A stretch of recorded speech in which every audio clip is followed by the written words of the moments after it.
membela siapapun.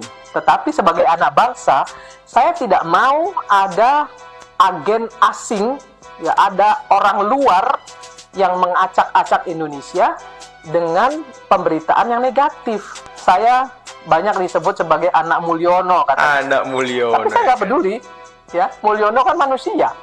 Alhamdulillah, gitu ya, bahwa saya masih manusia daripada dibilang anak sapi atau anak onta. Pati sedang mendekati Prabowo dan sebagai kelanjutannya Gibran akan disingkirkan sebagai wakil presiden.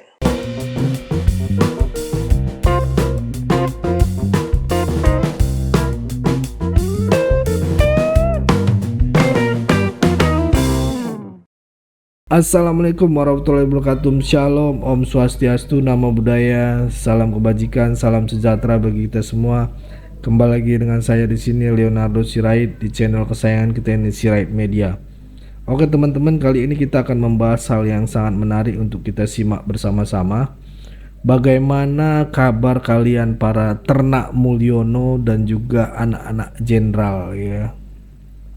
Semoga kita semua selalu diberi kesehatan dan juga diberi kekuatan dan ketabah dalam menghadapi ternak-ternak banteng dan juga ternak-ternak onta. Nah, di video kali ini kita akan mendengarkan penjelasan yang sangat luar biasa dari Ibu Irma Suryani, ya, yang kembali membongkar bagaimana mungkin strategi-strategi Tempo yang selalu ingin merusak dan menjatuhkan marwah Pak Jokowi. Nah, selain itu ada juga isu dari Ade Armando yang mungkin sedikit mempermalukan orang-orang PDIP, teman-teman, ya, karena niat pertemuan antara Megawati dan juga Pak Prabowo. Apakah ada niat terselubung di balik pertemuan itu? Tanpa berlama-lama, mari kita langsung aja kita saksikan penjelasan dari Ibu Irma dan juga Bung Ade Armando. Assalamualaikum warahmatullahi wabarakatuh. Pemirsa di seluruh Indonesia, bertemu kembali dengan saya Irma Suryani di Irma Suryani Bicara. Pemirsa, kali ini saya ingin menjelaskan apa yang pernah saya jelaskan kemarin kepada seluruh pemirsa di Indonesia terkait dengan berita OCCRV yang menyatakan bahwa Jokowi adalah presiden terkorup di dunia. Kali ini saya ingin menyampaikan klarifikasi, ya, dari pendiri OCCRV, Drew Sullivan, di Tempo edisi 12 Januari, di mana Tempo melakukan wawancara kepada beliau. Saya juga mendapatkan informasi dari Pak Ade Armando bahwa dalam wawancara tersebut beliau menyampaikan, pendiri OCCRV ini menyampaikan bahwa OCCRV memang tidak punya bukti, tidak punya data, tidak punya bukti terkait dengan pernyataan bahwa Pak Jokowi adalah presiden terkorup. Mereka nggak punya bukti. Bahkan Drew Sullivan, pendiri OCCRV ini menyatakan bahwa mereka nggak pernah menemukan bukti bahwa Pak Jokowi pernah melakukan korupsi finansial. Tidak pernah juga dia katakan bahwa tidak pernah juga dia menemukan bukti bahwa Pak Jokowi merusak demokrasi. Mereka juga menyatakan bahwa Jokowi tidak pernah terkait dengan organisasi yang berbau narkoba, berbau penjualan manusia dan lain sebagainya. Nggak pernah ada. Nah, artinya sekali lagi saya ingin sampaikan kepada kita semua, jangan cepat-cepat, ya, memberikan tuduhan kepada seseorang yang justru akhirnya diklarifikasi oleh OCCRV sendiri bahwa polling yang mereka buat adalah polling yang memang dilakukan setiap tahun, dan kebetulan, ya, orang-orang yang tidak menyukai Jokowi lah yang kemudian memenuhi isi polling itu. Sementara orang-orang yang peduli dan suka dengan Pak Jokowi memang nggak pernah peduli dengan soal-soal seperti itu. Seperti yang disampaikan oleh Ali bin Abi Thalib, tidak perlu kau jelaskan tentang dirimu kepada siapapun yang menyukaimu, karena mereka nggak perlu itu. Ya, nggak butuh. Abaikan orang-orang yang tidak menyukaimu, karena dia tidak akan bermaslahat untukmu. Dia tidak akan mendoakanmu, bahkan dia terus akan menghujatmu. Apapun yang kau jelaskan tentang dirimu, dia kan nggak akan percaya. Sama seperti yang terjadi hari ini. Saya bukan ingin membela siapapun, tetapi sebagai anak bangsa, saya tidak mau ada agen asing, ya, ada orang luar yang mengacak-acak Indonesia dengan pemberitaan yang negatif. Ternyata sekarang apa buktinya? OCC Arfi sendiri sudah melakukan klarifikasi. Nah, kenapa kita masih goreng-goreng berita ini? Saya kira pemirsa di seluruh Indonesia sudah harus mulai move on. Move Ya, on. harus mulai move on. Kuncinya move on ya. Jangan lagi ya menyukai atau baca berita judul, tapi baca isi, sehingga tahu fakta yang sebenarnya seperti apa. Saya banyak disebut sebagai anak Mulyono, katanya. Anak Mulyono. Tapi saya nggak peduli, ya. Mulyono kan manusia. Iya. Alhamdulillah, gitu ya, bahwa saya masih manusia, daripada dibilang anak sapi atau anak onta. Gitu Anak kan, banteng mereka juga, Bu. itu binatang, berarti kan mereka anak binatang. Artinya saya nggak mau mengatakan kepada kita semua hari ini bahwa yuk kita bersama-sama membangun bangsa ini ke depan menjadi lebih baik lagi. Jangan saling hasut, jangan saling hujat, gitu ya. Mari kita cintai Indonesia ini. Jangan pernah lelah mencintai Indonesia. Jangan pernah mau ya persatuan dan kesatuan bangsa kita dipecah belah hanya sekedar gitu ya, karena Kepentingan kelompok, tidak pernah mau move on. kalah Ya, pilpres. karena orang yang didukung misalnya kalah, gitu ya.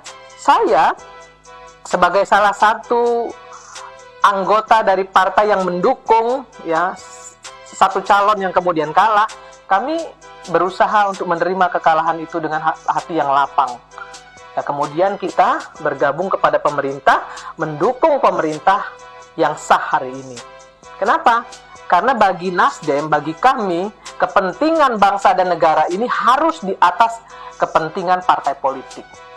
Nah, jadi seluruh bangsa Indonesia, yuk kita sama-sama membangun bangsa ini, dukung pemerintah, kawal pemerintah, kritisi pemerintah kalau tidak bermaslahat untuk rakyat. Itu yang akan saya sampaikan kepada kita semua, agar kita tahu bahwa Indonesia ini adalah periuk nasi kita, Indonesia ini adalah rumah kita, dan Indonesia ini adalah bangsa dan negara kita. Cintai Indonesia, jangan pernah lelah mencintai Indonesia. Salam keindonesiaan. Kita jujur aja lah ya, nggak ada sesuatu dilakukan tanpa ada tujuan, tadi saya katakan kan. Sekarang kan ada pertanyaan besar, kenapa tiba-tiba saja saat ini ya kita melihat rangkaian message nih, pesan dari PDIP bahwa Bu Mega udah bikin pernyataan mau makan nasi goreng. Kemudian Pak Ahmad Basara bilang kita kepengen ketemu sama Gerindra. Pak Guntur Romli juga menyatakan bahwa kalau dengan Prabowo tuh jauh lebih menyenangkan daripada dengan Jokowi. Pesan-pesan itu kalau dikumpulkan tuh artinya adalah menunjukkan bahwa memang ada keinginan dari PDIP untuk bertemu dengan Prabowo. Ya, dan Mas Eno tadi sudah menyatakan, tapi jangan bawa-bawa Jokowi ya.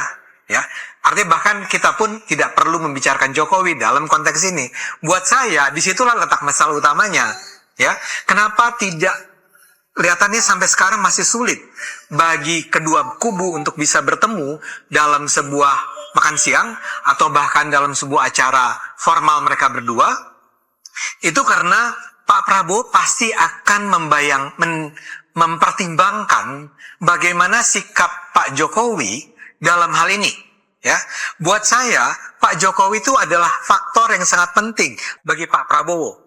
Pak Prabowo akan senantiasa untuk nanya, what do you think, Pak Jokowi? Ya, dan Pak Jokowi saya tahu bukan tipe orang yang sangat mendendam misalnya dan mengatakan jangan diterima, nggak begitu. Betul. Tapi bahwa harus ada kesepakatan bersama nih.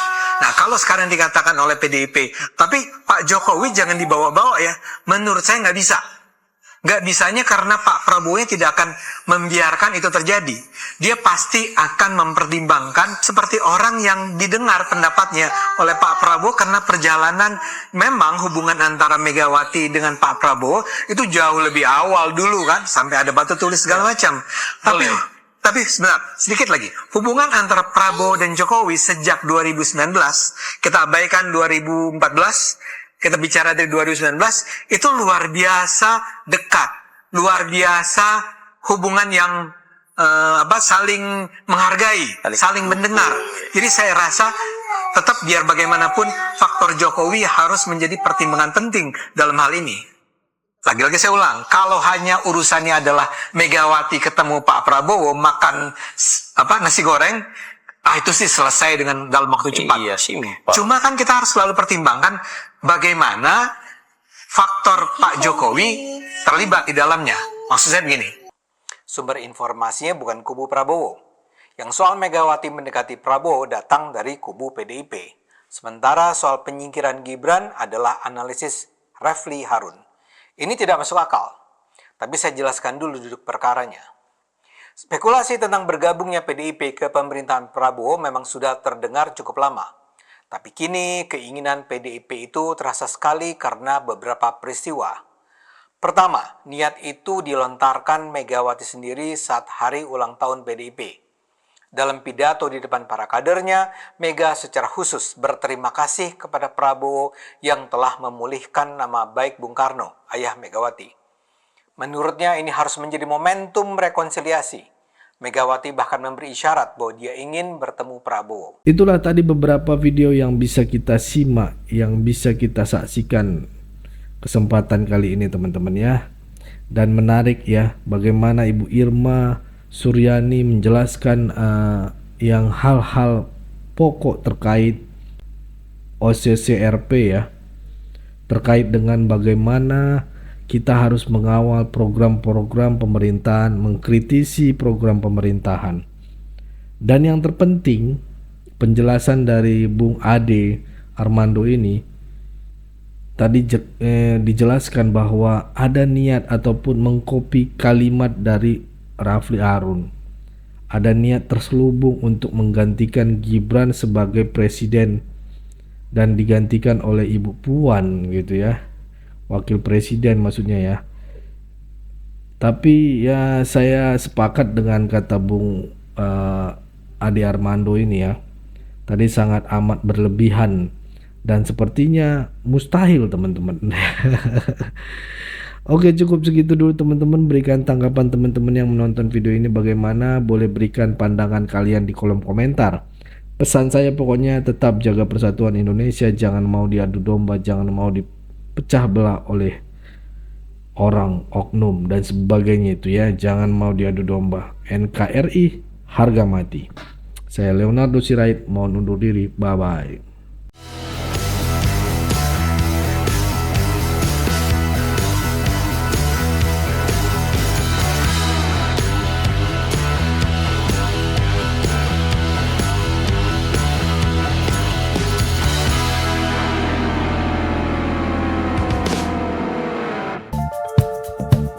Kawan-kawan yang mau mendukung Sirait Media, boleh melalui rekening ini dan bisa melalui Kris Mobile Banking ini. Dengan cara scan barcode Kris ini di mobile banking kawan-kawan.